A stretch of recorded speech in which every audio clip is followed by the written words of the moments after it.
Are you bored living a mediocre life? We were too, and we know how to change that.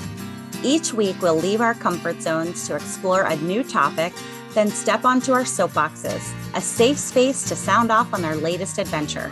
Come explore with us. All opinions are welcome. This is a mindset. This is a lifestyle. This is Siren Soapbox.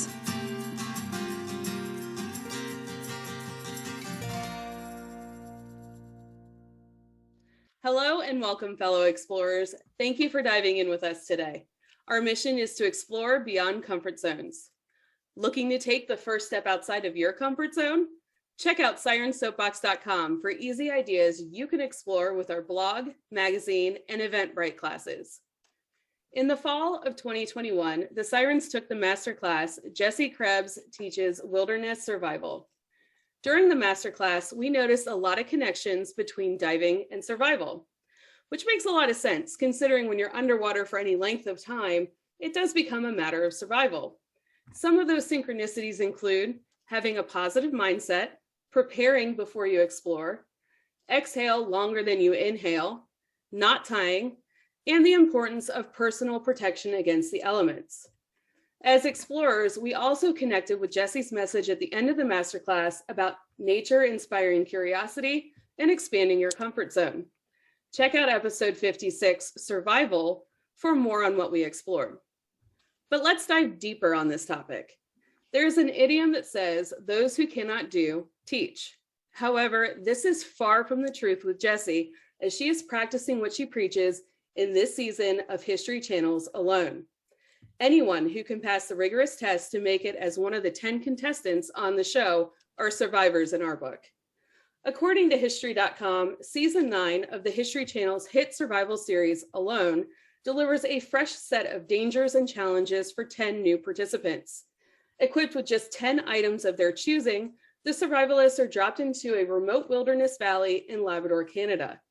While documenting their experiences, each participant must survive in total isolation with the hopes of outlasting everyone else to claim the $500,000 prize. Not only must they endure hunger, loneliness, and the elements, but this season they'll become the hunted as they discover their location is situated deep in the polar bear territory. No camera crews, no gimmicks. It's the ultimate test of human will. Not only are the Sirens following Jesse's journey on the show, but we also challenged ourselves to be alone for 24 hours. Let's find out how the Sirens did. But spoiler alert, as of this recording, we are 5 episodes into Alone. If you are not caught up, stop listening right now and head on over to the History Channel and check it out. We'll wait.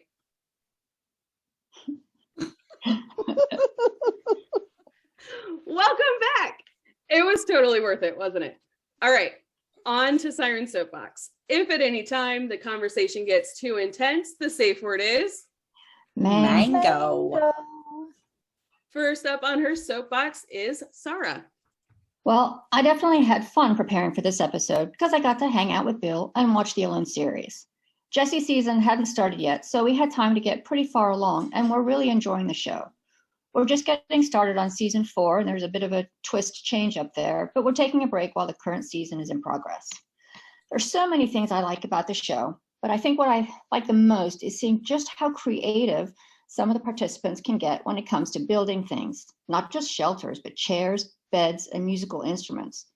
I was so impressed by some of the things that they came up with. What surprised me about some of these folks, though, was that it almost seemed like they just decided they had nothing else they wanted to do, so they just decided to go home. I would have sworn that those folks could have gone on forever there just building a city. Well, when it was time for me to have my own alone experience, I really put it off as long as I could. I wasn't worried about spending a night alone. I wasn't even worried about being outdoors alone for a night. I just don't generally choose to spend the night separate from Bill, as silly as it sounds, since giving up taking an overnight call at the hospital. But that hardly seemed like a reason to mango out, so I got over myself and I did it. Because I left it pretty late, I didn't stray far, but I did spend the night alone outdoors. I set up camp under our back deck using my hammock, and I've done it before, so I knew that it would work out pretty well. I had my phone with me for recording purposes only, And I did take some videos and pictures. My videos are not as great as some of those alone videos, though. Those participants, they must have some really good training because their videos are amazing. I did practice my Jessie Krebs masterclass skill, fire starting, which I did talk about when we did our episode back then. I started a fire in our fire pit this time, and it was great. I still think I could win that Survivor challenge, by the way. While on my own, I enjoyed watching fireflies, listening to distant trains, trying not to think about a totally different alone experience I could have been having with Bill as we had no kids at home, and waiting for the first stars to come out. I slept pretty well in my hammock, but when it was really quiet, I could hear all the rustling in the yard. I could even hear something small moving around on the rocks. It was pretty creepy, but quite honestly, I was more worried about some strange human coming to investigate rather than a woodland creature, and the noises were too small, so I eventually went to sleep. And by the way, this totally could have been a Shiwi and Kula Cloth crossover episode because I used them both, and boy, was that a lot of fun. Jess, how much fun did you have? Well, I had fun, but during this challenge, I realized that I would never make it during the zombie apocalypse, at least not alone. So my tent broke back in Ohio, and I did not buy another one before moving because I didn't want to have to move it across the ocean. I did the minimalist challenge before moving, and I was not going to replace anything that I had gotten rid of. So camping overnight without a tent is not an option in Hawaii unless you are right on the sand because of the centipedes and scorpions. And camping on the beach is actually illegal, so I couldn't do that. I decided to set up a makeshift camp in my backyard and quote unquote camp for the day. I set up a little ramshackle tarp and quickly realized I need to work on my knot skills because it was very saggy. But building a fire went much better because I had a lot of dried green waste from our yard in the fire pit. I filled my water bottle, grabbed my shiwi, a book we're reading for a later episode, some Beyond Meat jerky, highly recommend the hot and spicy variety, and spent the afternoon hanging out with the chickens and gathering more kindling by pulling vines and dead fronds from around my yard. Yes, we have wild chickens on Kawaii, and I've grown pretty attached to them, so I don't think that I could eat them. Plus, they help keep the bugs under control, and they love to eat the centipedes, so I'm fine as long as they're earning their keep. Spending the afternoon alone was nice, but I'm not sure I could make it for a whole day, much less as long as these alone contestants are doing without losing my mind, at least more than I already have. So, Elsie, as a rehabber, how did you handle that scene? Aw. So that scene was really difficult for me. At the start of March 2020, some people baked bread, some learned how to crochet. My thing was rehabbing squirrels. It's a lot of work, mixing formula, bottle feeding every few hours, even in the middle of the night. It's like having a brand new baby. And then once the males reach sexual maturity, they really become wild and need to be released where they belong. This is one of the hardest days of my life. These little critters that you love and care for are suddenly on their own. I have a soft spot for animals. Just this morning, we cut a hole in our new home to free a baby bird. That's in addition to the hole we put in the garage last night. The mama bird was squawking at us to help, so I can only imagine what Jessie was feeling at that moment. But she brings up an excellent point. Every day we're alive, something has to die. As we talked about in the vegan episode, we've really removed ourselves from this natural part of life, death of our food. I don't know if I'd even be able to survive in a survival type situation. I don't think I'd be able to kill anything. Mix that with the fact that I don't eat fruits or veggies, and I think I'd only be around as long as my reserves can carry me. But since taking the masterclass, I always carry with me my 24-ounce Stanley kettle with survival tools inside because Jessie taught us the most dangerous hikes are day hikes because we're the least prepared. So for my 24 hours, I set out in the woods behind my home, which felt very nostalgic, and I built a shelter out of the paracord and survival blanket that were tucked neatly into my gear. Side note, it's incredibly hard to carve out 24 hours of time for this. Imagine how hard it would be to do this for 100 days. It's been hot, so I went through my water pretty quickly. Like Jess, I caught up on some reading, but I also napped. And right around dusk, I chickened out.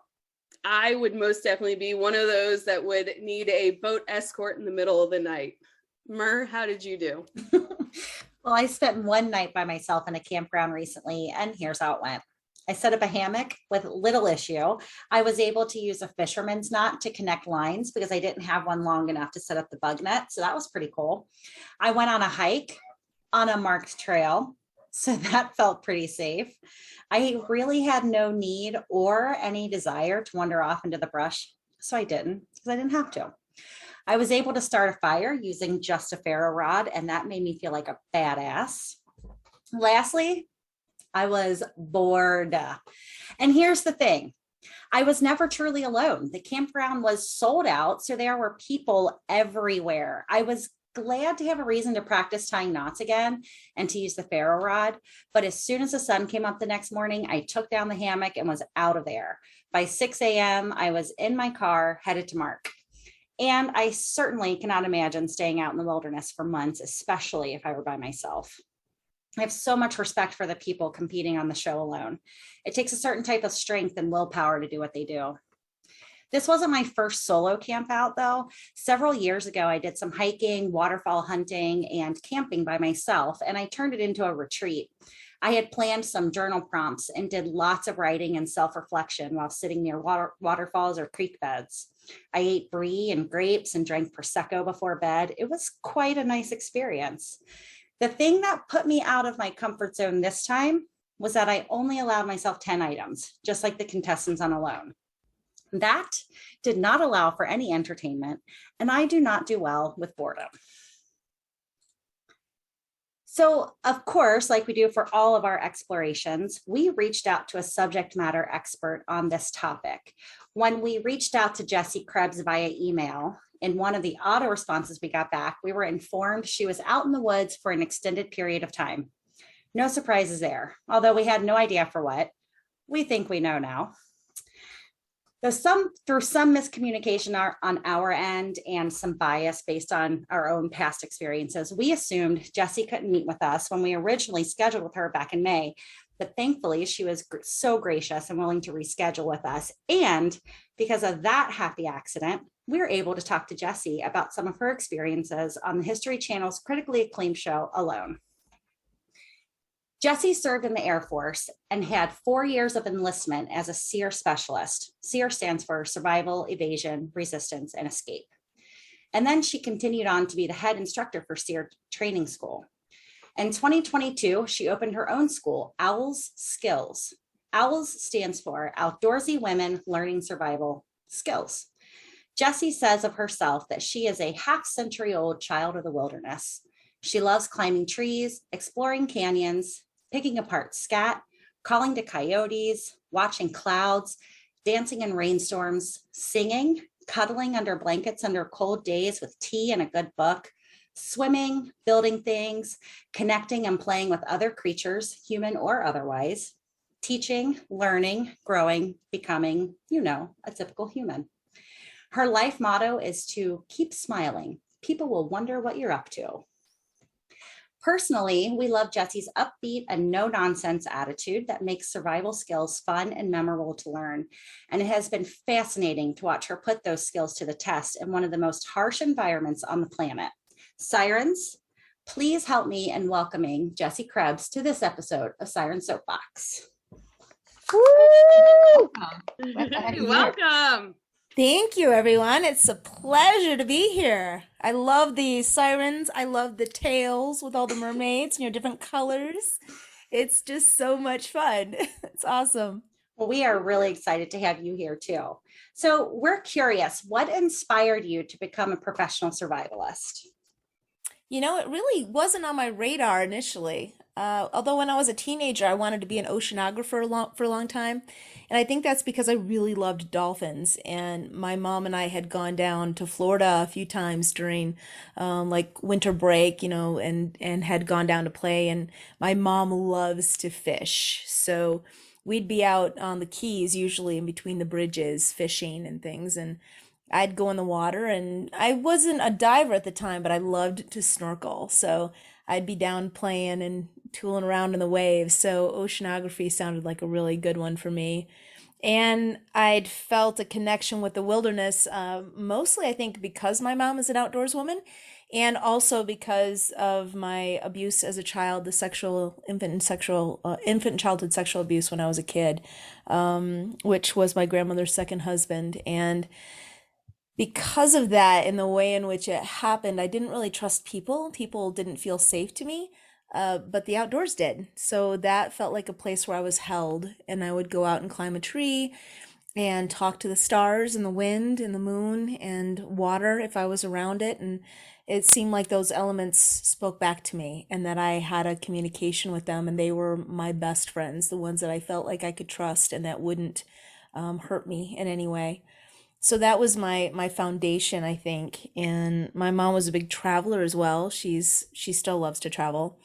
So she had taken me to Europe when I was 12, and we did it rather rustically. So being outdoors and just camping and traveling and all of that was integral to my growing up. And because of that connection I felt with the wilderness, going when I went into the military, which was for travel, for school. Mom made it very clear I was going to be going to college one way or another, or she had to drag me there kicking and screaming, which luckily she didn't. And it felt like a good break from school first. So I took the break by basically going in the military and becoming a SEER instructor. And slowly then, after about 3 years into the military, I started taking college courses. And it was really awesome that when I went to basic training, they showed SEER training as on the 15th day. And that was fantastic because I'd gone in to be a mechanic, and I'm like, I thought, well, at least I'll work with my hands. That sounds great. But then I saw on the 15th day, SEER was all outside. Everybody was outside doing stuff, and it was all wilderness, and it was in the woods. And I'm like, that looks so much better than a mechanic shop, and way more in alignment with what I already felt and how safe and confident I felt in the wilderness in particular. But I was very shy going in. So I kind of listened to the outdoor stuff, but didn't really understand that I was going to be an instructor. And it was quite a few years later before I really realized, hey, you know what? I actually like people and I love teaching. Who would have thunk? And the wilderness, of course, has just always been there for me. So I just didn't, I guess I at the time didn't even realize that outdoor professional was really a thing. Jacques Cousteau was one of my heroes, and that was probably the oceanographer bit as well. But it wasn't really even on my radar. I didn't really understand, I don't know, careers in general, I guess. And I've been lucky because I like to change careers. I'm not one who likes to stick with one thing all the way through. And so it's been great that I went from like in the military to MWR, which is Morale, Welfare, and Recreation, and giving tours basically. So we do horseback riding and kayak on the Rhine, and all these different adventures, sea kayaking in the North Sea and things when I was overseas. And so I worked there for a little while, and then I got into ropes course, challenge course stuff, and did that for a few years and working at a campground. Then I got into wilderness therapy, which was huge for me personally because I hadn't had any therapy to deal with my issues prior to that. And it was such an honor to be witness and to be included in other people's journeys and to watch and be able to share my own experience and help young adults and kids go through their own process of healing. And the wilderness was a huge, huge part of that. So I feel like I've spent all my time as an adult in the wilderness or outdoors in some capacity, but it hasn't been like this one career and just doing the 9 to 5 grind, which doesn't suit me at all. I really like challenge, and I really like to change it up. So it's been a pretty awesome ride. It's been amazing, and Alone was fantastic. I'm hoping to possibly do another show here coming up this fall, which would be a lot of fun as well down in South America. And so I feel really, really honored and really grateful for all the opportunities I've got right now, and how many awesome adventures I get, and how many amazing people like y'all that I get to meet. It's really been an amazing journey. I have no complaints. Well, speaking of switching up your careers, Owls, that's a brand new school for you, right? It's a new startup. Yeah, absolutely. Yeah, I realized pretty quickly. I started out SEER training with a friend. We did Migrations together, which was a National Geographic show back in 2015, and it aired in 2016 with Dan Baird, and he has the California Survival School, and so I worked with him for quite a while for these last several years, and but I realized pretty quickly when we started that school that I really wanted to work with women and with people that I felt like similar to me when I was a kid. I ended up getting into it just because it was my comfort and I'd sneak out and I felt safe there. And my mom was very comfortable outdoors, so that led me into that realm. But for most people, women, and for the LGBTQ community, for the POC, there's this barrier to getting outside and really enjoying the wilderness. It seems like it's still, Grizzly Adams was a big thing when I was a kid, and he's this big bearded white guy, and he was tough and he's dealing with grizzlies and, all these things. And it seemed like it was only for those types of people. And so I realized pretty quickly when I started SEER training with Dan that I really wanted to work with those people, the people who felt like it wasn't for them. And the years in wilderness therapy, I think, helped me bring those people, especially like, I've never camped before, I might be 60 and I've never gone outside and really had an experience out there. And I've always wanted to, and I'd just been a little scared or worried, or, didn't feel like it was really for me, or I was supposed to do do that kind of thing. And so those are the people I want to reach, and they'll go, no, come on, let's go play. It's a wonderful place to be. And it's so healing and so much fun. So those are the people I want to reach. So Dan said, well, we could start a women's brand. I'm like, I really feel like this needs to be mine. This needs to be something I do. And I need to be able to call the shots and guide it the way that I think it needs to be, the way that follows my heart. So that's what it is. And it's been awesome. I'm having a lot of fun already this summer, doing a lot of things. And we'll get to work with Callie Russell. We're going to do a couple of classes called Wild Women on the Water coming up in August. Nice. Yeah, and it booked really quick, and so we'll see how they go. And but I'm guessing we're gonna just have a lot of fun because Callie is amazing. And we'll do that, and then hopefully, over the next few years, we'll probably run that course again, just because there's a big need for it. I think there's a lot of women. And in the LGBT community. I'm also going to be working with Queer Nature up in Washington at the beginning of August. So we'll be doing a 5-day kind of stealth class.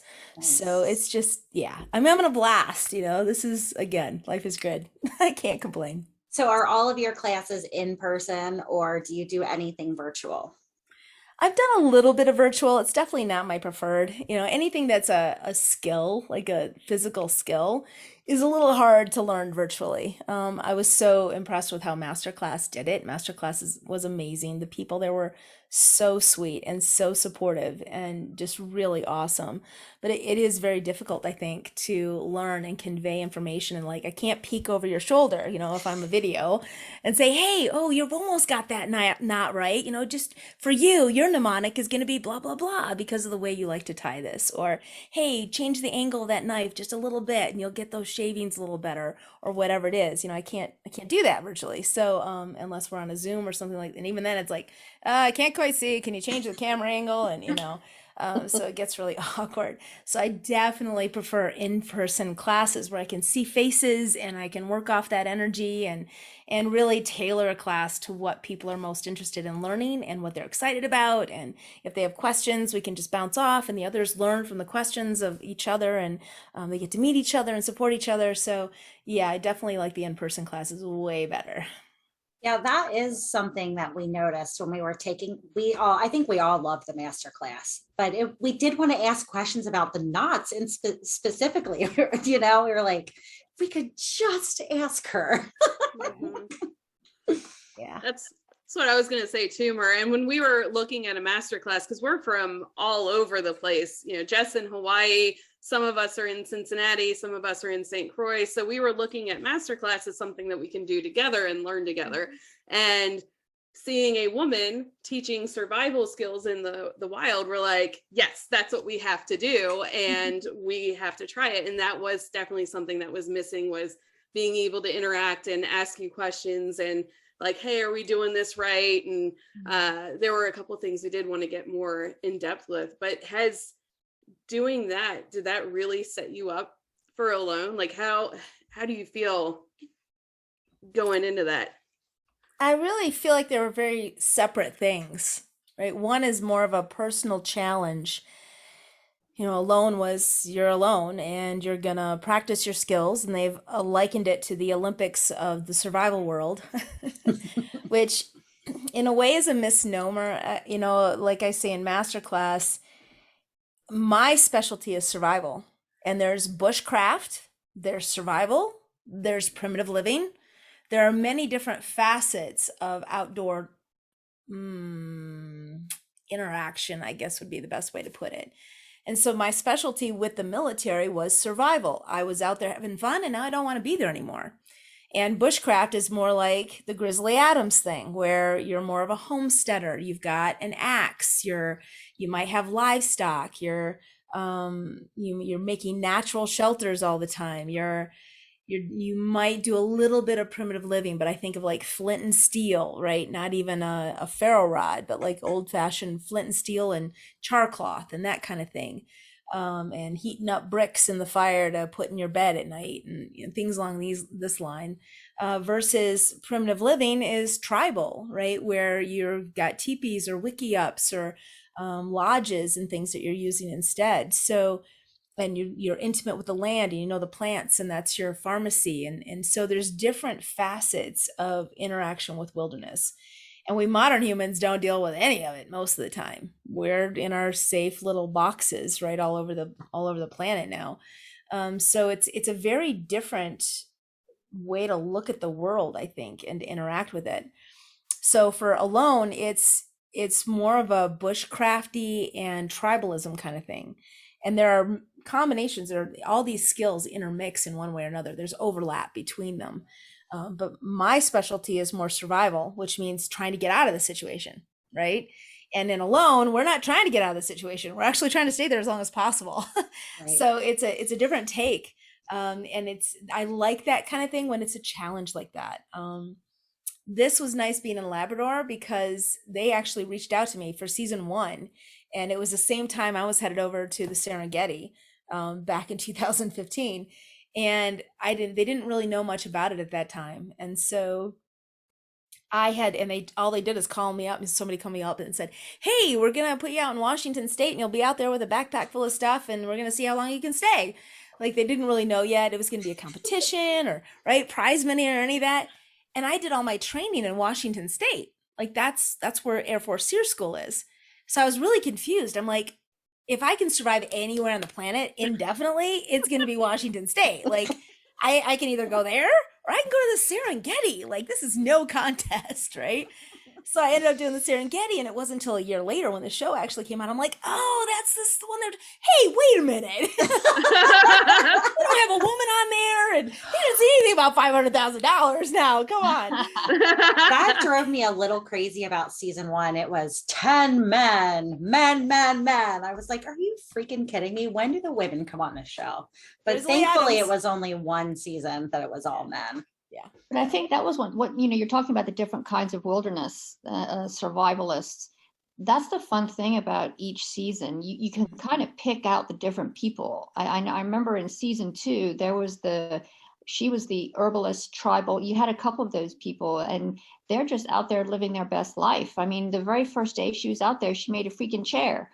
And Bill and I are looking at each other and we're like, well, there you go. I mean, what do? You need a chair to stargaze. And then you've got the guys that go out there and they're literally laying under their tarp for 2 weeks. And they're like, oh, I guess I ought to build something. It's so funny, the different approaches. And it's fun to watch and see, or who do you think is going to last the longest? And it surprises us every time what makes people tap out. Mm-hmm. They're the obvious things. There's, oh, well, I'm starving to death, perhaps I ought to go home, or I'm sick, maybe I ought to go home. But some of the things that make people go home are just so surprising. I forget which season it was, and I forget the guy's name, but they sent him home because he was starving. He was starving, but he had so much food. Yeah, that was season 2. Yeah, I felt He's so like, wait, bad for that guy. I'll eat. I've got all this fish here. And we're like, it's too late, buddy. Oh, that's saving it up for a rainy day. Jesse, I gotta know, what was your first real meal after Alone? The first thing, God, my first real meal. What did I have? They do a really good job of taking care of us afterwards and making sure that we're going to be in pretty good shape by the time we go home. So I guess my first meal when I came home, my boyfriend is amazing and he usually makes me food when I come home from things like this. So I'm trying to think. I think he made my favorite, which is moussaka. So kind of a lasagna kind of thing that I absolutely love with eggplant. Nice. Yeah. Are you vegetarian? No, I'm not. Okay. I've gone for fairly long. I actually really like. I'm a pretty big meat eater if I can, but I don't tend to eat it that much because of the impact on the planet. Gotcha. So I'm not real big with it. I'd like to soon get, they have like these boxes you can get that you can grow mealworms on your counter using your scraps, like basically compost, and you throw it in there and then basically grow mealworms, which have so much more protein content. And so you can literally just toss them into your stir fry or whatever you're making, and give it kind of a nutty flavor, and it's basically growing protein on your counter, which I think is pretty awesome. Yeah. Elsie is like has the heebie-jeebies thinking about that. I was like, I just fed mealworms to my bearded dragon this morning. I didn't I didn't think about eating one. I hear they taste like potato chips. We just always hope that when that boat's going out, when someone's hit that red button, that they're at least bringing them a nice sandwich. You know? Yeah. Right. You never see them eating a sandwich when they're on the boat. I'm like, just give the guy a sandwich, please. Please, they look terrible, right? Yeah, it's really got to be careful. Anybody with refeeding, if you've gone a long time without food, that can be pretty nasty. My time on migrations, which was the Serengeti trip, the worst pain I've ever felt was coming off of that. It had been just 35 days and hiking across the Serengeti, and there were days when my ration was like a piece of biltong, right? Basically jerky, like the size of my pinky, and maybe a baobab seed. And other people were not eating anything sometimes. So I was mostly getting the salt content out of it. And the refeeding after that, my mom unfortunately has a lot of stomach issues. She's struggled with ulcers and just having a sensitive stomach her whole life. And for the most part, I've been really good, almost the opposite of that. But coming off migrations, apparently when you don't eat for a while, your stomach stops producing acid, which makes sense, right? Otherwise it'd be eating itself. There's nothing for it to digest. But then when you start eating again, it doesn't really know how to control the acid. It just kind of dumps it all. And so you can end up with this high acidity, and it can be extremely painful. So I was in agony after migrations in particular, with the refeeding process. And they didn't really govern what we ate. Like, here's the buffet, go for it. Wow. And so I was in absolute agony. So you'd think like, yeah, just give them food and it's gonna be great. And it's like, Just a sandwich. no. Sandwich. So, go ahead, Elsie. Before Alone, what was the longest that you were out in a survival situation? I'd say probably either migrations. Alone was probably a couple of weeks. That's probably all I've done. And it was in Kauai. So I was hearing you talk, Jess, about I love Kauai. It's one of my favorites. And yes, I have eaten some of the, I did find a roadkill rooster and cooked it up one night on Kauai. Although they have the joke in Kauai with the roosters, like, if you want to make a good, soup out of the birds there, the wild chickens, you put the bird, you pluck it, get it all ready, put it in the pot and start to boil it. And you boil it for about a day, and you put in a rock, get a good rock and put the rock in there too, and you can add your veggies and all that, and you boil it for another day or so, and then when it's done, you throw out the chicken and you eat the rock. Yeah. I've read about like eggs here, and just, because there's so many chickens, like, well, can you just set up a coop and you can eat, like, can you eat the eggs? Because I love eggs, and sure. I've heard that that's kind of hit or miss, because you really got to know what your chickens are eating, because there's so much other stuff that you could find around. And I just, Yeah, I think I'll let somebody else take care of the chickens and the eggs, and I'll just eat them. I actually my before we started, my coworker brought in lunch, so I've got some chicken sitting on the corner of my desk looking at me right now. But yeah, did you hike the Kalalau Trail or something along those lines when you were in Kauai? Yeah, I got there a little unconventionally. I went down, I walked down Milili'i Ridge, which is about 4 miles, I'd say, kind of southwest of the Kalalau. And I got down there and I wanted to get to the Kalalau. And so I ended up making a raft. I spent 3 days and made a raft and a paddle out of 160 feet of mule tape and some 550 cord, and found some buoys along the side and found a 4-sided 3-gallon bucket. And I cut out 2 of the sides and attached it to the walking stick I'd used to come down Milili'i Ridge, which was, looking back, kind of stupid and dangerous. But I got on the ridge, made the paddle and the raft. And hey, if anybody listening to this is one of the people that took photos of any of this, I would love to see it. So I made the raft and I pushed off, and I was absolutely terrified, right? Like, Oh, for sure. Yeah. Pushing off the North Shore of Kauai in a homemade raft. But I pushed off and I paddled for a while. And of course, this is a raft. You don't paddle that fast. And for the first part of the day, I would line up a couple of peaks, and the current was actually going the opposite direction. It was pushing me the way I wanted to go. It's like, yes, because most people go from the northeast to the southwest, and I was trying to go the opposite direction. And so I land, there's like a beach, like a half a mile, quarter mile, like just around this butte. But it took me like at least an hour to get there because this raft is this big ungainly thing. And I go pulling in, and there's boaters going the other way. They're kayakers and or not kayakers, snorkelers, right? So they get on the boat, power boat, they stop at these beaches, they do some snorkeling, they get back in the boat, and they keep going. And so I come around the corner, extremely slowly, but I'm kind of pulling in as like 2 or 3 boats are pulling in there, and they're clicking pictures, and like, what the heck, is this girl doing on here?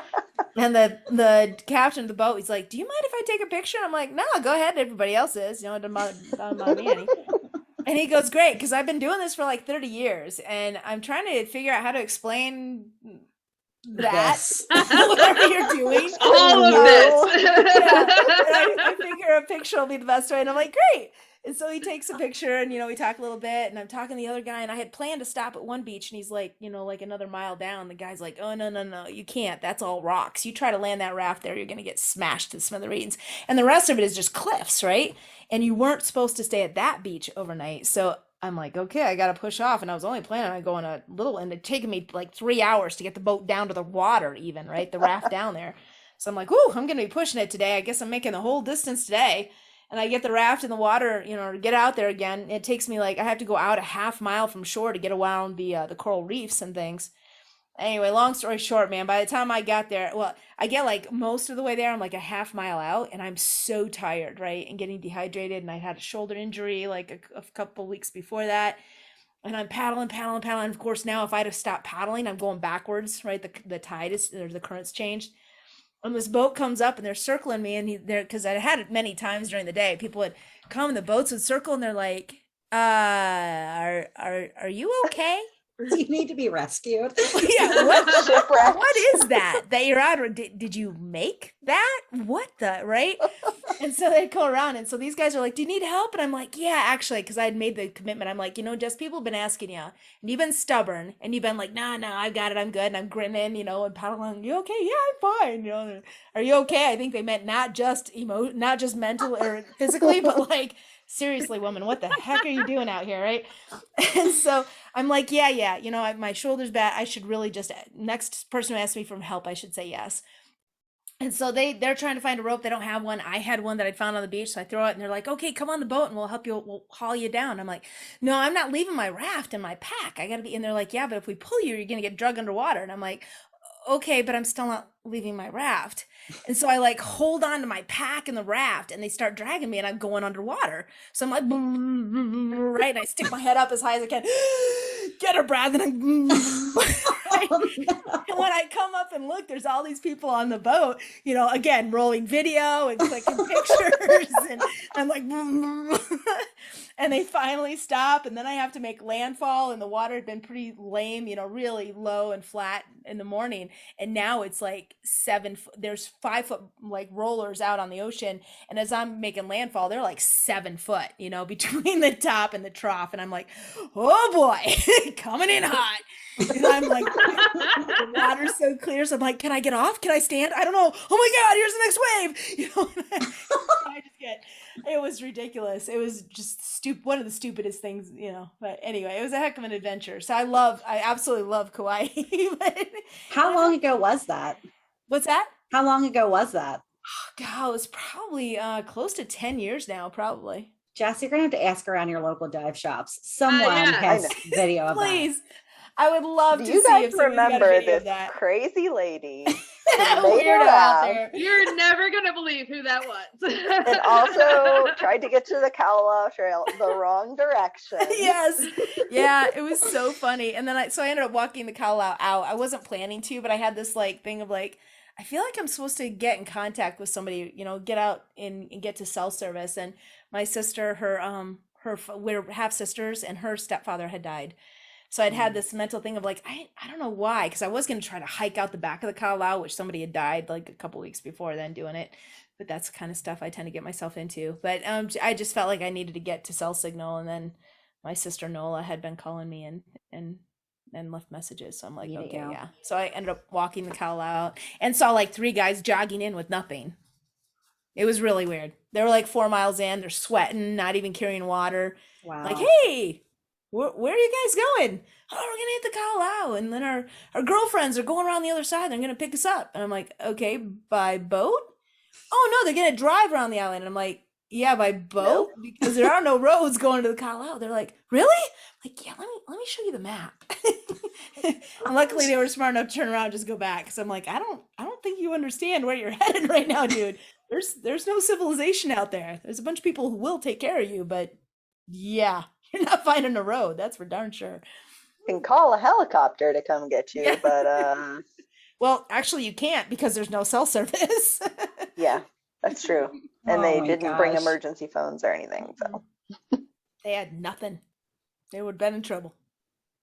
So speaking of cameras, what was it like? Like, was it hard to record yourself the whole time you were there, or did the camera sort of become your Wilson?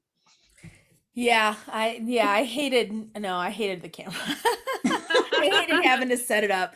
I would call it the baby. It's like, oh, I gotta change the baby's diaper again. Oh, gotta feed the baby, change the battery again, because it's eating the batteries, and the colder it gets, the faster it burns through them. And you're trying to have a couple cameras operating at the same time so they can have, cuts and cut to different angles and things. And it's like, so you got several different cameras and you're wearing one. And so you just change the battery, and 15 minutes later, you got to stop what you're doing and go change the other one. And yeah, Did they just send you out there with a ton of batteries? Yep.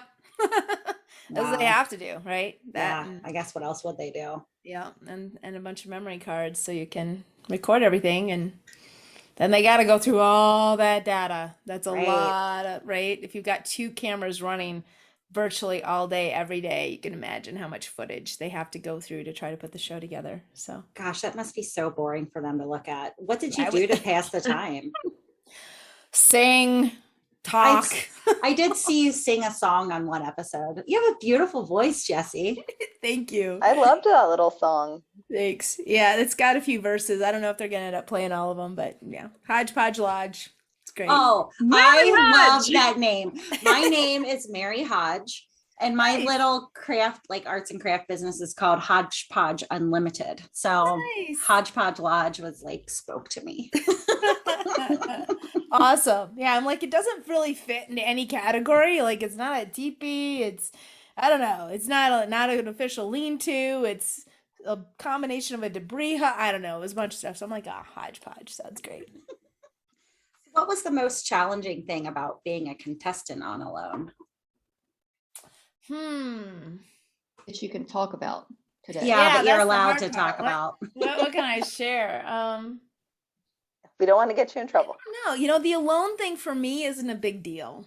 And I think for I think they do a pretty good job because any of the shows that I've been on, basically, they do psychological evaluation. So you're doing psychological testing. And I was raised primarily as an only child. I'm blessed now. I'm very grateful to have 7 sisters and 2 brothers. And that's amazing. But I didn't really grow up with any of them in the same household. And I was always a natural introvert anyway. And so being alone isn't really a problem for me. Um, I do like, I guess, entertainment and just having more adventure. And so there was a part, especially building Hodgepodge, where I'm like, this is my focus right now is building this. So it felt a lot like a job. And I'm the type that I like people like, okay, let's, sit around the fire and talk at night and sing songs and tell stories and whatever. So I did miss that part of it because it was more like the entertainment part Yeah. of just being human. So I think I missed that probably the most, more of a community feel and like, hey, we might not have much, but let's sit around the fire and have something to eat and just have some outside, like, you get songs. Ugh, you get songs stuck in your head. And normally in normal quote unquote life, you could just put on another song, right? And it's fine. And here you cannot get rid of the song. It just won't go away. So you have to like deliberately try, but then I'd like sing other songs, and inevitably I'd have a lull, and they're back again. I just can't Just back escape to it. run Sometimes up it's that like, hill or whatever it is now. I'm hearing everywhere. yeah, and it'd be the most random songs, that you haven't heard in like 20 years. You haven't heard this song, and suddenly it pops in your brain, and it like days go by, and you cannot get rid of. What about Baby Shark? Did that song pop in your head? Oh my Which gosh. one? Baby Shark. Baby Shark. Do, do, do, do, do, do. Oh my Or gosh. if you get that in my head, I would tap out. I'd be like, look, I can't get Baby Shark out of my head. It's I'm time to done. go home. I'm done. Or Lambkin, this is the song that never. Ah! Run away. Absolutely. Have you gone camping or hiking since you've been home from alone? Yeah. Oh, good. Mostly for work, Good. though. Yeah.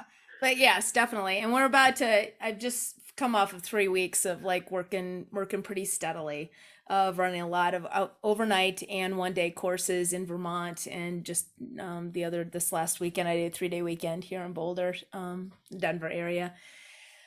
So yeah, I was sleeping out on the ground a couple nights ago for a couple of nights. And yeah, I sleep outside a lot, and I like being outdoors. So that's all good. And now we're about to start a 3-week vacation. We're really excited. We just got kittens. We got Aww.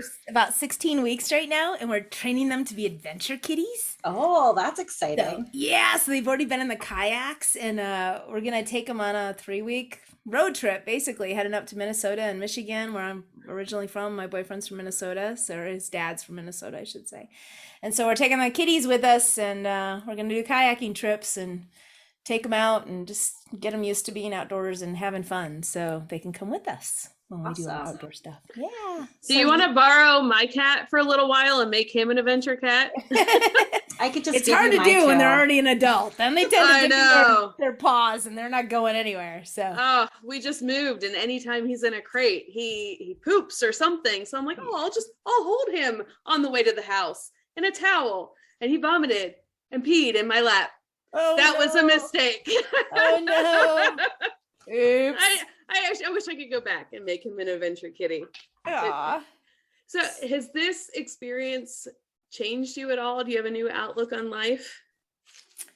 A little bit. Yeah. One is that I feel like the outdoors became my work, right? And I think that's a danger. I was talking to somebody recently, one of my students actually, I think it was just this last weekend, of that dynamic. Like we have the saying, find what you love and turn it into your work, right? So do what you love, and then you never work a day in your life is the concept. Mhm. But the opposite can be true too. And I think I just lost sight of that. So back when I was in high school, I loved to swim. I absolutely loved swimming. And I was really resistant. I'd take swim class all the time as my elective. And I'd have the swim coach come and try to recruit me for the swim team on the high school. And I'm like, no, because then you're going to make it work. I'm going to have to be here every night, right? And I'm going to have to do it. Like, that doesn't sound like fun at all. I want to do it when I want to do it.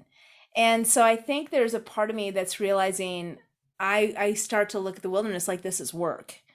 And I don't want to do that. I want to spend more time playing and less time working out there and really foster that connection again. And remember that that's why I love it. Is it wasn't work. It's just playing and adventuring. But when I'm out there teaching, I'm very focused on the students and what's the next lesson I'm going to be teaching and what's okay, the weather. Oh, sun's out. Great. Let's go get the signal mirrors out. Right. And I'm focused on that. Or, oh, the weather's kicking up. It's going to start raining. So what would I do? Well, I'd put up a shelter. Great. Students, let's get together. We're going to put up a shelter. And so I'm not really just like, I don't care if it's raining. I'm going to go sit in the rain, or, you'd never climb a tree. That's just not a good thing in a survival situation, even though I love climbing trees because it can be dangerous. Anything can happen, and just putting yourself more, but I'm like, if I'm on my own, I'm making rafts, right? And I'm pushing off into the ocean and I'm climbing ridges that are probably not real smart. And I'm dancing in rain and lightning storms. And it's that kind of excitement and adrenaline that I really thrive on. And so I stopped doing that. I play it more cautious, obviously. And I can't do a lot of the adventures where I really push myself and I'm really having a great time because they're dangerous and other people, I'd be way too focused on the other people. So I think that was a big takeaway for me, that I need to remember why I love wilderness and just being crazy and zany out there. Because I have absolutely I hope actually that when I go out, that it's doing something awesome and epic and crazy. To me, that's perfectly fine. I don't fear death. I see it as just another adventure. So it's not all about survival to me. I think it was Tom Brown Jr. said something about we, as far as we know, we try to be safe, secure, and comfortable our whole lives. That's what we're aiming for, right? We want the Social Security and we want retirement and blah, blah, blah. And he's like, but if you think of the stories that you tell, it's usually when you're anything but safe, secure, and comfortable. Like, those are the times we remember. Like, yeah, sure, I enjoy sitting around watching TV. And that's not really like, that's my downtime. The rest of it, I want to be out there creating stories and memories and having just an awesome adventure. And that's when things go wrong. That's really what starts the adventure to begin with, is things don't go exactly according to plan and they're going off the rails and you got to figure it out. And to me, that's the fun of it. So I don't have a problem with dying or that being the way I go out. And I'd much rather have that than be stuck in a nice, safe environment. I would go absolutely insane. So I heard you say that you taught a class recently in Vermont and then one in Colorado. Are your classes all over the country? They are, especially I think, because OWLS is so new, right? People aren't finding the website very well. And I'm still linked to SEER training, and SEER training is awesome. And that's not really where I am anymore. Like, I'm stepping back from that. This last weekend was pretty much my last general class with SEER training. So I'm doing a lot more this year so far, this summer, with collaborations with people, some of them that I've done collaborations with in the past, like Vermont Outdoor Guide Association and Mud City Adventures up in Vermont.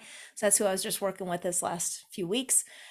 And then, I'm going to be up with Queer Nature and Callie Russell in August. So I'm doing a lot more collaborations this summer and a few classes for OWLS here and there.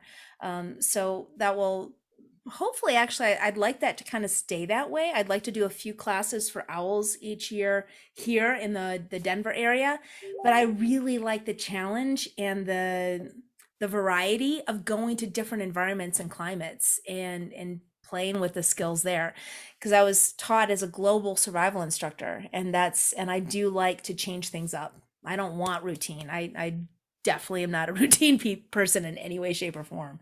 So I really like that a lot better. And I meet awesome people, right? I get to go and meet all these amazing people and hang out with them and teach stuff and learn what they have to teach and their take on life and way of explaining things and doing things. So I like it a lot better that way, for sure. So another direction change. Have you, before your little stint in Labrador, have you ever eaten squirrel before that? Oh, yeah. Yeah. Definitely, yeah. My grandfather used to hunt squirrel, and he would bring it home and clean it, and my grandma would cook it up, but none of the grandkids ever ate it. But that was, my grandpa hunted squirrel all the time.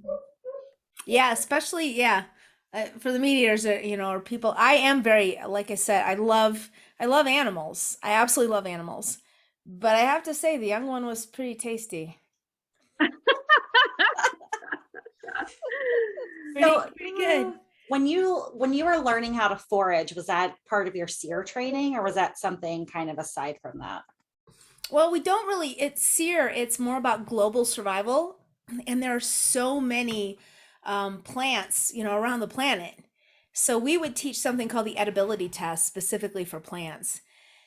And I've done a little more, and of course, I know some plants specifically, and I'm okay with it, but it's more about edibility, and I know some of the medicinal qualities. Nothing like Nicole on Alone or like Thomas Alpel. I think of him, he's an amazing herbalist, or Doug Simons, he's an incredible like plant whisperer. So there's people that are really good, and I love to take classes with them, but I don't consider myself to be a good plant expert at all.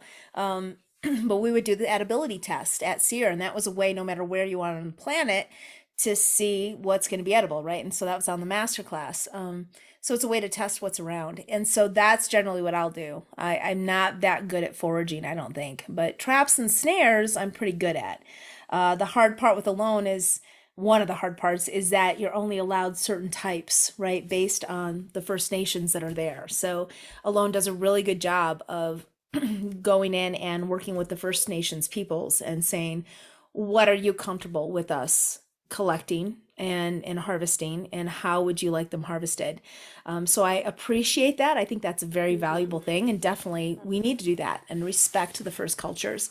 And at the same time, it makes it a lot harder as a contestant when you can't do many things that you would in a true survival situation you would do anyway, regardless, right? So it's kind of a catch-22 there. One of my favorite things about watching the show is every person is so thankful for anything they get from the land, whether it's a piece of meat or if it's berries, whatever. Everyone is so thankful. And I just love that about the contestants in general. There's just, like you said, there's that respect for the land and the people, and it's really nice. Absolutely. I think that is a difference between sort of the bushcraft mentality and the tribal mentality. And the bushcraft is more the it's so cliche, but the white man approach of, I am going to dominate and I am going to control it and I will destroy it in order to create it in my own image, kind of thing. And so there's that kind of concept of bushcraft. And I'm not crazy about that. And I think most people who really love wilderness and have gotten a lot from it realize how valuable it is, and have more of the primitive or the more native perspective of like, dirt. Dirt, we can't stand here, right, without dirt. Unless we have all these amazing living organisms and fungi and bacterium and all these things creating this world we live in. Bees, we didn't even realize how important bees are. You just kill them. Like, no, that's what's pollinating all that lovely fruit you're eating. So we just often don't have, I think, because we came from this very dominating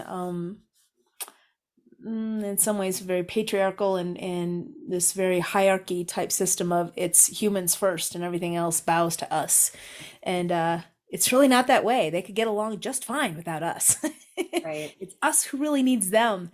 So definitely being grateful for the life that's being taken, and for the place that I'm living right now. Like, there were trees here, there was life here, there were animals that considered this home before somebody put up this concrete building and put in all this plumbing, and now I'm here. But that displaced a lot of other things. And so understanding and not being entitled, basically. And we have a lot of entitled people on our planet now that are we're very comfortable, and we forget sometimes that it's not just our warriors, right? I'm prior military, and sure, like, thank you for service, for us having a country that's relatively free, and we can speak our minds and so on and so forth. And there's a level even deeper than that.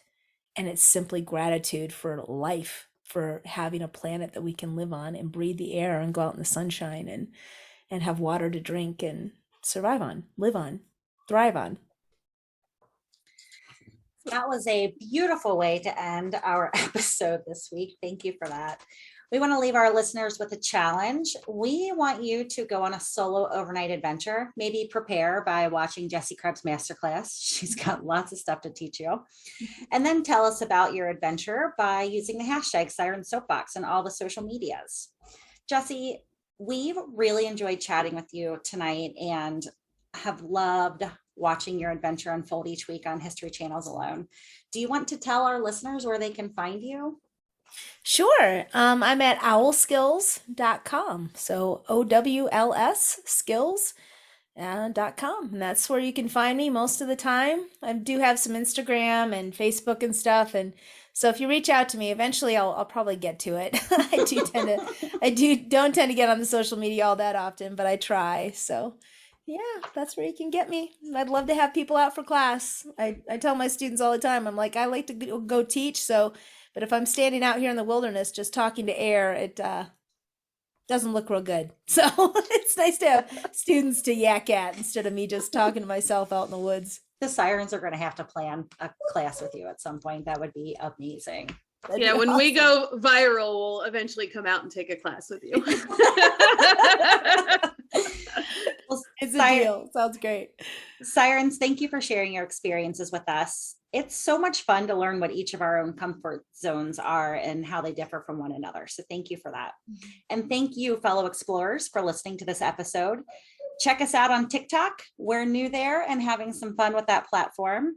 I hope we'll see you at our Explore Cooking event on July 9th. We're making breakfast burrito casserole. And it's a cook-along event, so you'll be making the same meal and you get to share with your friends and family afterwards. And until next time, dive in, stay curious, and be happy.